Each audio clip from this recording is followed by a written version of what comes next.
You prepare the racket to contact point position and get ready to catch the ball on the strings as the arm and racket again work like a shock absorber. On impact, the racket head will flex and recoil, taking the majority of the pace off the ball.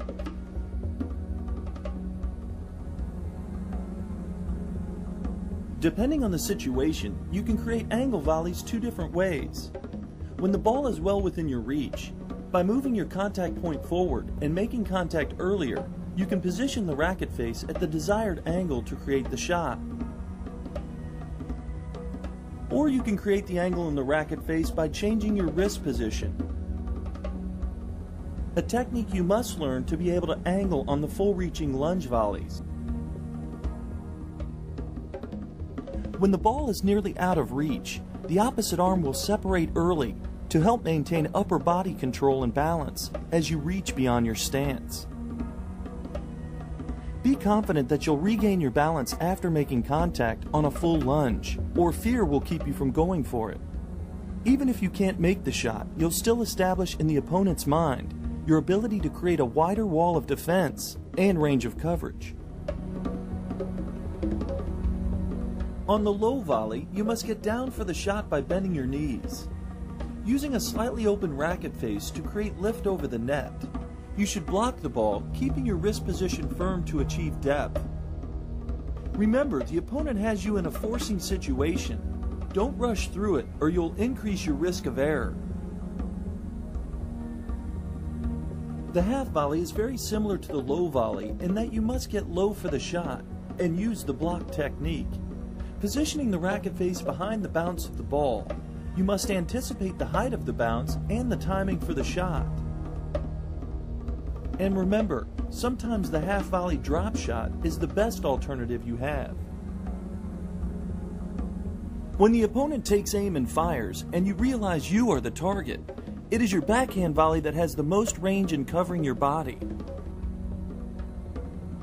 Where the forehand volley gets jammed and awkward, your backhand volley can pass freely, like a pendulum across the body.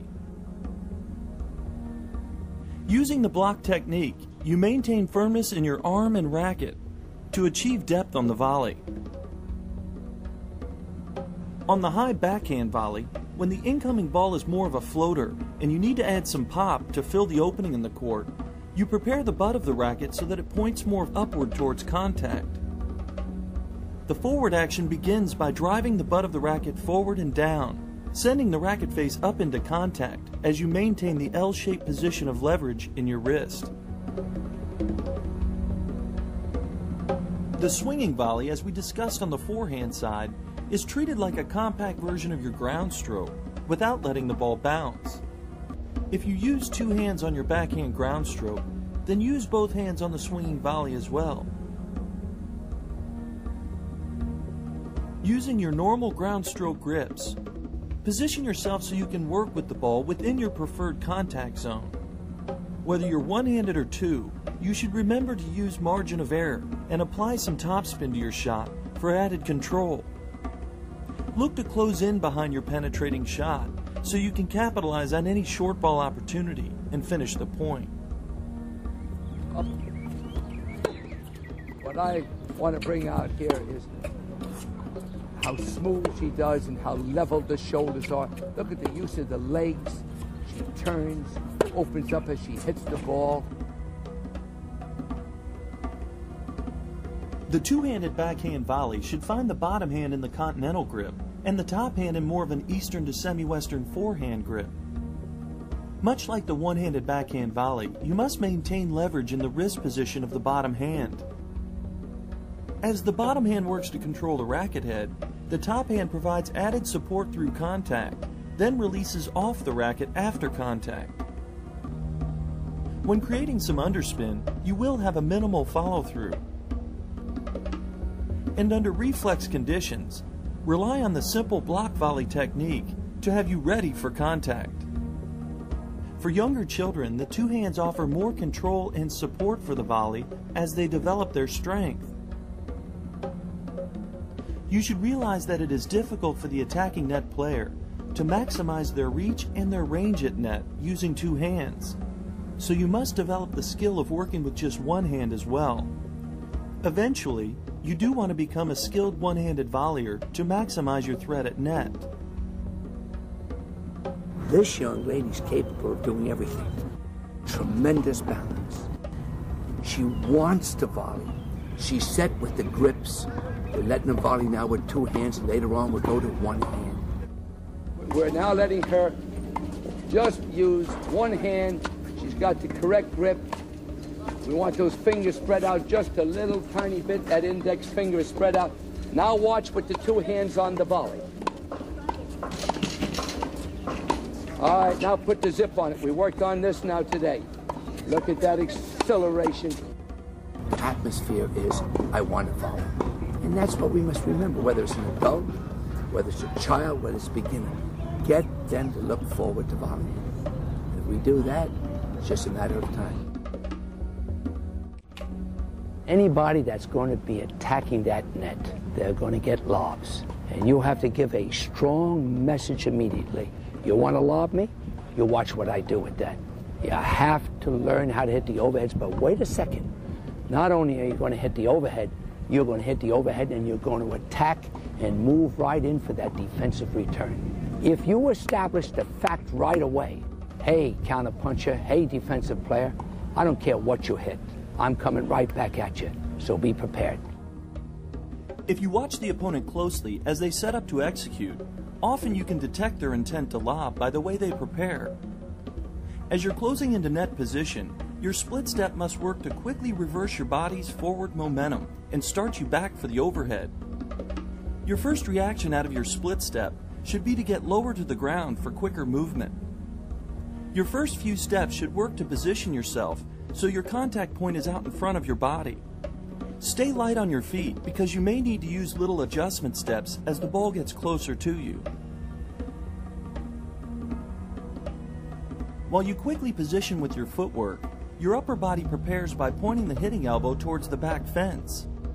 Notice how the shoulders are in a level position, helping you maintain upper body balance, especially when pushed backwards. Your opposite arm prepares by pointing up towards the ball, then serves as a counterbalance, helping to rotate the shoulders as it tucks into the rib cage at contact. Your back posture must be strong and upright throughout the stroke as well. Remember, the ball is descending quickly, so you must start your swing early enough so your timing at contact allows your arm to fully extend into the overhead. You preferably want your contact point out in front of your body, but in situations where you can't position in time, you must be able to execute even when the ball gets behind you. This is where using the continental grip is most critical, enabling you to work with the ball in all the various contact point positions. You will need to learn the scissor kick technique to provide power and reach on the lobs that really push you backward. You can see how he pushes off the right foot to drive up into the shot, landing on the left foot, kicking the legs in a scissors-like action. Most girls have a tendency for the backside to come out. Watch successful people or players hit their overhead. You'll see the whole body is quite straight when they make contact. This prevents a lot of the shanking and mishits when hitting the overhead. The left hand is up, upper body is extended. Wonderful racket speed, use of her legs. A popular strategy of the counterpuncher is to lob to your backhand side, forcing you to hit the backhand overhead.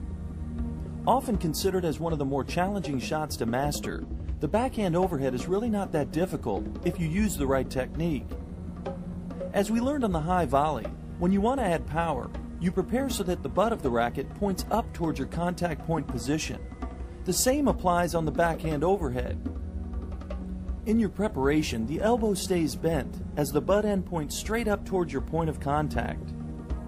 You drive the butt of the racket up towards contact, and as the arm straightens out, the racket head comes up over the top, pronating the wrist. It is almost like the service motion, only in reverse, going from follow-through position to backswing. With practice, you can develop this into a weapon. Now let's review the various attacking combinations you have to work with to force the opponent. To serve and volley is the best way to capitalize on a serve strength. This tactic forces the returner to have to execute with great accuracy under pressure. Your serve must allow you time to position for the first volley and minimize the passing shot opportunities for the opponent.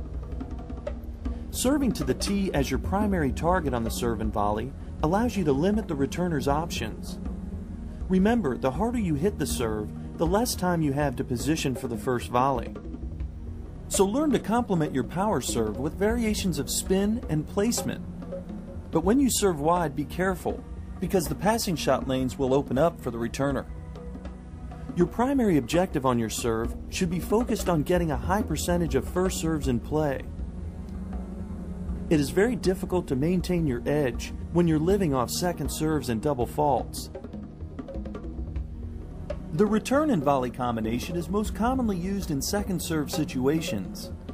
When the opponent knows you might attack behind the return, you are applying pressure to their second serve, forcing them to have to execute with much higher quality, leading to more double faults. Using underspin will allow you to adjust the depth of your return with more disguise. As on any approach shot, getting a high percentage in play is very important.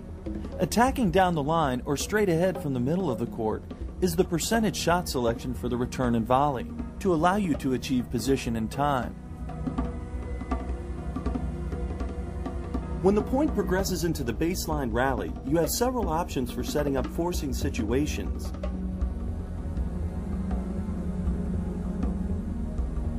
If you mix in deep slices and chips into your rally, you'll set up the opportunity to better disguise the use of your drop shots. Forcing the opponent with the drop shot brings them to net on your terms, giving you an easier opportunity to pass and lob. Another option you've seen is to sneak attack using the swinging volley to force your way in off the opponent's deep ground stroke. The short ball opportunities created in the rally allow you the option to attack deep and short off the approach shots. Your primary focus will be to approach deep as you mix in the occasional drop approach. The highest percentage combination is to attack down the line for the setup shots and angle the closing volleys for the put away.